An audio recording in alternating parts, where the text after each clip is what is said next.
Kompetisi dan pameran fotografi DKI Jakarta diadakan kembali dengan tema Jakarta Baru. Total hadiah ratusan juta rupiah. Unggah foto-fotomu ke colorofjakarta.jakarta.go.id. Batas waktu pengiriman sampai dengan 31 Mei 2014. Info dan pendaftaran kunjungi www.jakarta.go.id.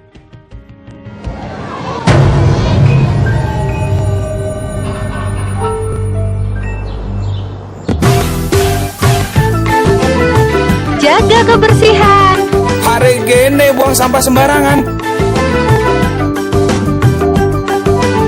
Udah tahu sampah biang masalah, buang sampah pada tempatnya lah. Iya ya, kalau bukan kita siapa lagi? Ayo kita buat Jakarta jadi bersih. Maka seharusnya jangan ada pertanyaan dan apalagi menjadi keraguan-raguan. La raiba fihi. Saya kira itu selesai ya. Mohon juga kepada pemerintah provinsi, Pak Gubernur kita,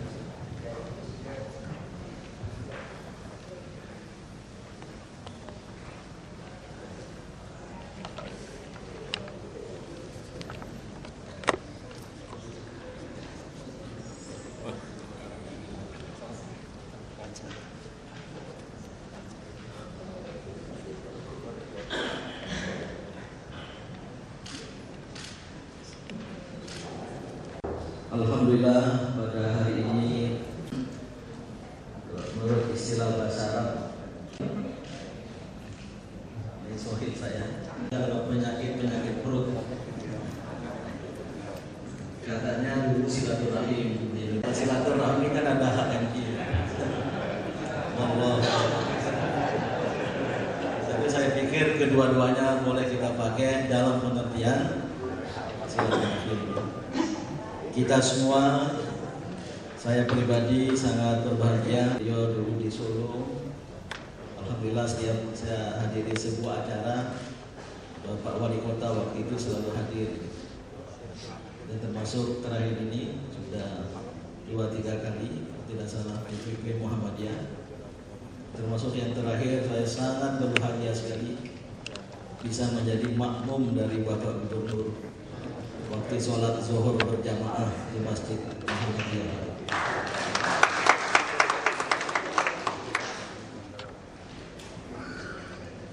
Nah, silaturahmi kita ini tadi diminta untuk membicarakan tema peran ulama dalam pembangunan kota Jakarta. Terus terang saya tidak akan kedudukannya jadi narasumber. Nanti biarlah Pak Gubernur yang akan menjadi narasumber, kita todong beliau sebelum pindah kantor nanti. Saya kira para ulama sudah sangat memahami. Ada ayat Al-Quran yang berbunyi innama yakhshallaha min ibadihi ulama dan seterusnya.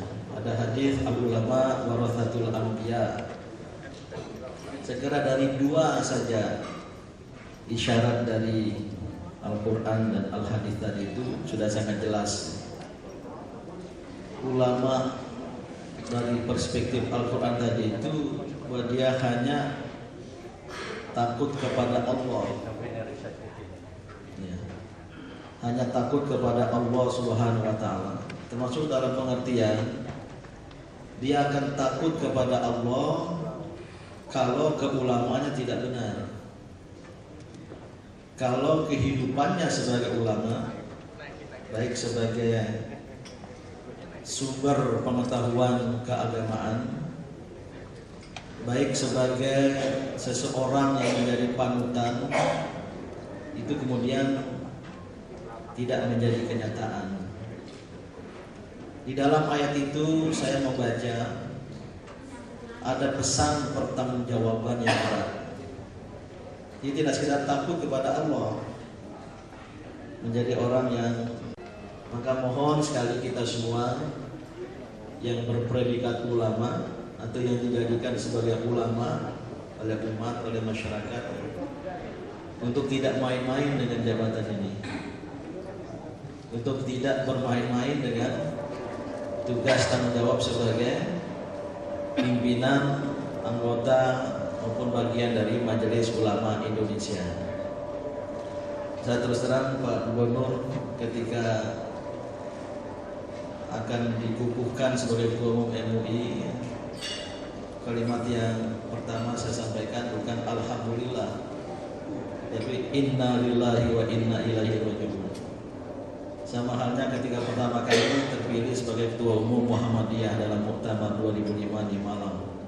Walaupun ada ulama Muhammadiyah yang protes, yang mengkritik saya, tidak boleh mengatakan demikian. Walaupun tidak salah ya. Kalau tidak salah juga itu diungkapkan oleh Ali bin Abi Thalib. Inna lillahi wa inna ilaihi raji'un. Kenapa tidak alhamdulillah? Memang ada dimensi al-fadlu, tanggung jawab itu. Sebenarnya sejak 2005 saya kurang aktif, tapi Kiai Sahal Mahfud Allahu yarham yang terpilih sebagai Ketua Umum meminta saya tetap berada di MUI dan diciptakanlah jabatan baru Wakil Ketua Umum, tapi tidak aktif. 2010 Munas lagi beliau terpilih, dan ketika kita datang ke kamar beliau di hotel di Jakarta Barat sana, saya mau jadi Ketua Umum kalau Mas Din, dia panggil saya Mas, tetap sebagai Wakil Ketua Umum untuk menjadi perlambang kebersamaan NU dan Muhammadiyah. Dan dua manfaat ini sering dicitrakan tidak rukun, padahal tidak lah ya. Mungkin dulu tuh NU dan Muhammadiyah. Saya bilang sesama ormas Islam tidak boleh saling mendahului, kecuali sekali-kali beda Idul Fitri. Saya berani bicara begini Pak Gubernur karena dulu saya ketua IPNU gitu. Maka sangat berobsesi gitu. Nah, Kiai Sahal diminta seperti itu, tidak bisa aktif juga. Ternyata Allah menakdirkan lain, beliau dipanggil ke hadiratnya. Berarti secara konstitusional organisasi Wakil Ketua Umum lah yang harus menggantikannya. Kalau tidak bersedia, harus ada orang lain, harus namanya Munaslup, Musyawarah Nasional luar biasa, memilih Ketua Umum yang lain itu, selain Wakil Ketua Umum. Tapi begitu dilihat ke PDPRT, Pedoman Dasar Pedoman Rumah Tangga, Munaslup boleh dilaksanakan jika organisasi dalam kegentingan. Negara kan ini tidak genting. Nggak tahu kalau MUI DKI genting dulu ya. Jadi ini tanggung jawab. Oke, saya kira itu kalau tafsir lain dari ayat tadi kan sudah banyak diketahui ya. Tapi saya ingin memasukkan unsur pengertian tanggung jawab. Ini luar biasa. Mas'ulun an ra'iyati, mas'ulun an ummati. Jadi mohon kita semua, ini juga nasihat bagi diri sendiri, jangan bermain-main dengan jabatan ulama ini, termasuk jabatan kiai ya. Ini saya itu paling enggak merasa tidak enak kalau dipanggil kiai. Itulah di Muhammadiyah jarang dipanggil kiai, walaupun pendirinya kiai gitu. Rupanya kiai itu, mungkin saya salah ya, katanya harus ada kapasitas lain, harus ada kemampuan lain kiai. Ya syukur alhamdulillah nggak paham. Kalau Pak Aim Fatwa itu kiai karena ada kapasitas dan kemampuan lain. Aku bener kok. Ini beliau ini tokoh Muhammadiyah yang agak berbeda dengan tokoh Muhammadiyah lain. Kalau tokoh Muhammadiyah lain itu minal khaifi, termasuk penakut, ada keinginan tapi tidak ada keberanian. Tapi Pak Fatwa ini minasyadi'in, termasuk, mohon maaf Pak Fatwa, saya sering sampaikan depan umum seperti ini. Nah, oleh karena itu marilah kita tunaikan tanggung jawab ini dengan sebaik-baiknya. Karena kalau terjadi apa-apa atas diri ulama, atas diri organisasi ulama seperti MUI, kerusakannya bukan hanya untuk diri sendiri, bukan hanya atas organisasi, tetapi kerusakannya al-fasad itu akan mengenai umat Islam dan dakwah Islamiyah. Mudah-mudahan tidak ada ulama yang masuk infotainment atau kita semua. Itu kalau istri saya itu sangat takut sekali. Dia panggil udah karena orang Padang. Gak usah lah terima jadi ketua umum MUI gitu. Ada kawan saya, kawannya Pak Gubernur itu, Rizal Sukma. Mas jangan mau jadi ketua umum MUI gitu. Kenapa Mas? Itu Dr. Rizal Sukma, ahli ekonomi politik internasional. Nanti kita nggak bisa minum-minum kopi lagi di kafe-kafe hotel. Rupanya persepsi dia ketua umum MUI tidak boleh ngobrol-ngobrol di. Saya bilang nggak apa-apa. Kemarin saya duduk-duduk di Fontaine Hotel Hyatt itu. Dalam waktu 1 jam, alhamdulillah 5 tamu di samping datang. Rupanya minta fatwa. Jadi ada juga manfaatnya. Termasuk ketika menjadi ketua umum Muhammadiyah pertama kali, ibu-ibu Aisyah protes. Kenapa ketua umum Muhammadiyah dekat-dekat sama artis?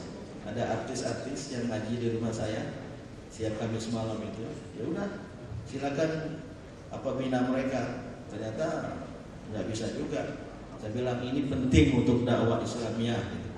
Sebab budaya yang dilanda oleh liberalisasi budaya, kalau the people behind the gun, orang di balik senjata tidak kita ajak ke Islam, maka mereka menembak, maka terjadi kerusakan di muka bumi. Oh kalau begitu teruskan katanya. Nah hadirin hadirat khususnya para ulama, jadi silaturahim kita ini penting sekali. Walaupun hadis sinfani minan nas idza soluha soluhan nas kulluhu wa idza fasada fasadan nas kulluhu. 2 kelompok manusia, jika baik maka baiklah manusia secara keseluruhan, dan jika buruk maka buruklah masyarakat secara keseluruhan. Al ulama wal umara, maka lahirlah ulama dan umara. Walaupun katanya hadisnya hadis doib, tapi secara maknawi, secara substansial saya kira bagus. Tadi moderator Sekretaris Umum MUI DKI sudah lihat perlu koalisi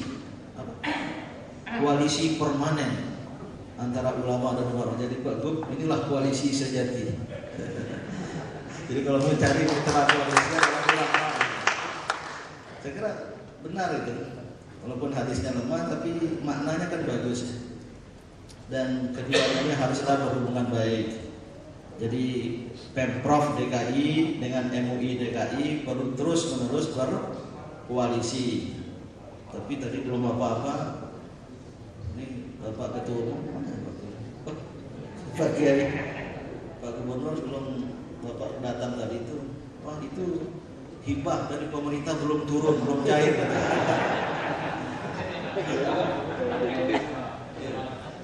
Iya, tapi sudah dijawab oleh asisten tadi. Insya Allah. Apa tadi jawabannya? Yang saya dengar insya Allah sebelum Ramadan. Saya kira. Tapi ini mohon Pak Gubernur ya, ini anggaplah sebagai bentuk tadi kemitraan strategis tadi. Sebenarnya ulama dan ormas Islam ini harus mengamalkan hadis al-yadul ulya khairun minal yadis sufla, tangan di atas lebih baik dari tangan di bawah. Memberi, melayani lebih baik daripada menerima dan melayani. Maka ya sebenarnya jangan minta-minta pada pemerintah. Tapi kalau pemerintah memberi, mengalokasi dalam APBD, dalam APBN, itu namanya rezeki. Maka jangan ditolak. Tapi perlu juga dianggap itu adalah kewajiban pemerintah untuk membantu organisasi keagamaan, membantu MUI, karena MUI juga membantu pemerintah. Mungkin dipahami dalam konteks itu ya. Itu namanya tadi koalisi sejati tadi itu. Ya. Nah, yang kedua tentang peran ulama dari hadis, warathatul anbiya tadi itu, pewaris Nabi. Maka lahirlah istilah dalam teologi, sebenarnya dari Kristiani, tapi sudah kita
Terima kasih atas kesempatan yang diberikan membangun satu dialog kemesraan antara Pak Gubernur Profesor Syafruddin dengan masyarakat yang saat ini saya yang mewakili. Pada 2 lebaran tahun depan, pertama saya mengomentari hal yang menurut saya sangat tidak pantas terjadi. Pada saat itu gubernur kita adalah Pak Fauzi Bowo. Saya katakan kepada panitia, doa yang disampaikan oleh pemimpin doa pada saat itu, doa yang dikerucutkan untuk manfaat pribadi. Dia menggunakan bamir anak di tempat yang semestinya digunakan bamir nah. Kata saya menggantikan kata kita semua. Dengan demikian, kepentingan yang begitu hebatnya mengerucut menjadi pribadi. Oleh sebab itu, saya tanggapi, saya baca doa, jangan kiai yang muda. Lalu saya tukar dengan doa saya. Karena ini Lebaran Betawi. Lebaran Betawi bukan hanya untuk orang yang mengaku dari suku Betawi. Jadi bukan kesukuan, komunitas yang perlu diusut. Nah, pada tempo yang kedua, pada saat Pak Jokowi sudah berperan saat ini, kembali ada Lebaran Betawi yang rasanya saya agak dirasakan sebagai riskan oleh sebagian kawan-kawan, karena saat itu saya sedang mengusung sesuatu yang lama sekali ditutupi,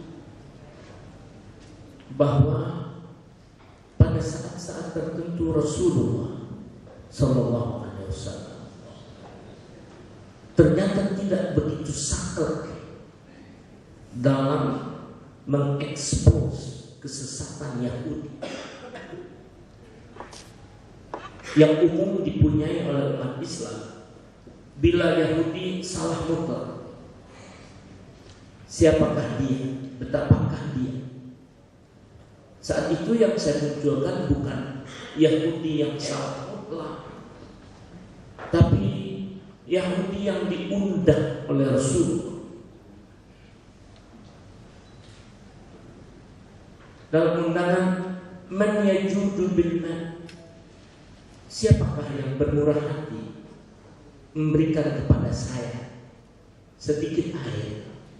Saat itu Rasulullah sedang mengalami suatu luka yang sangat parah. Bisa lebih? Ya, saya akan singkatkan. Intinya akan ada di sini. Jadi Nabi lagi sedang parah, luka-luka, kehausan di Taif diserang. Nabi cuma bilang, man yajudu bil man, siapa yang bermurah hati dengan air? Ternyata Yahudi yang kata dengan itu.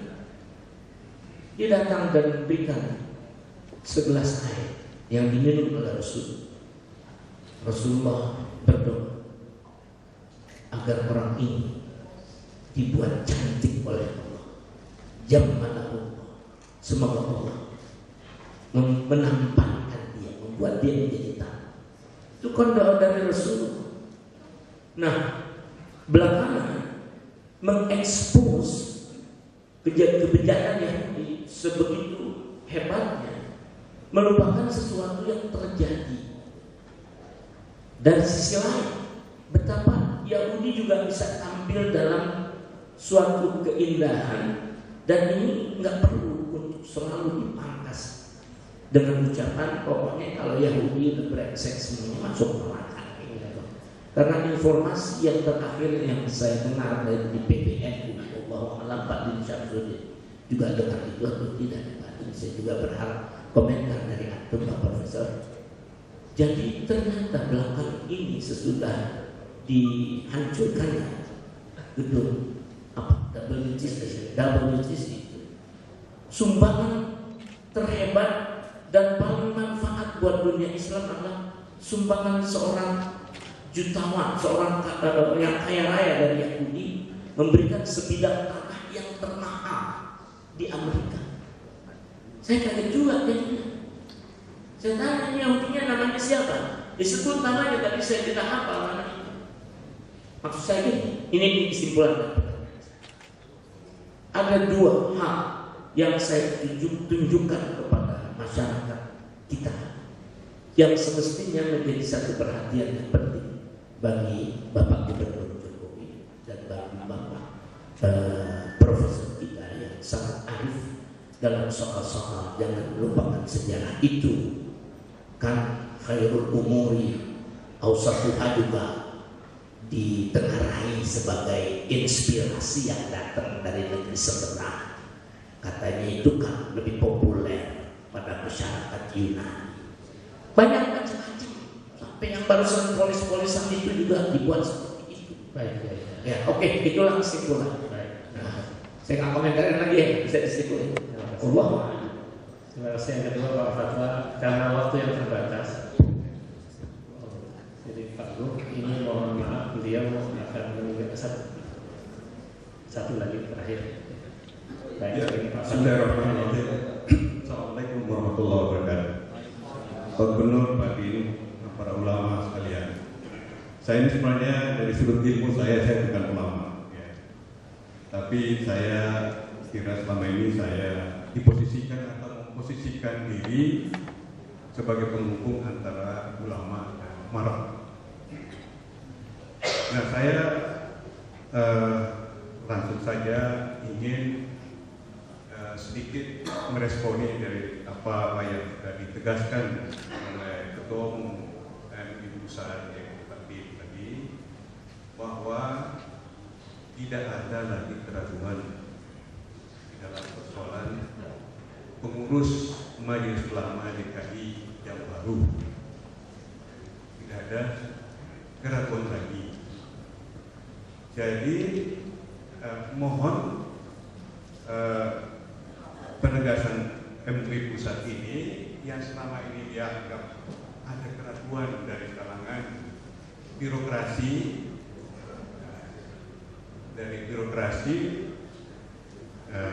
ini tolong, ini yang paling penting digarisbawahi pada pertemuan kita hari ini.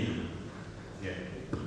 Jadi tadi peraturan dasar, peraturan rumah tangga tadi itu mengatakan kalau suatu organisasi baik tingkat nasional maupun tingkat daerah mengadakan musyawarah nasional atau musyawarah daerah belum pada waktunya, itu namanya sebenarnya munaslup atau musdalup. Cuma kemarin hari kita sepakat tidak pakai lup, tapi diambil alih oleh MUI Pusat. Itu artinya ada kegentingan di dalam persoalan MUI DKI. Dan kala itu saya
Terima Masyaallah muslimin jamaah sekalian yang kami hormati, demikianlah acara silaturahmi bangun umat Allah wa iyyakum ajma'in. Allahumma waffiq ila aqwamit thariq. Wassalamualaikum warahmatullahi wabarakatuh.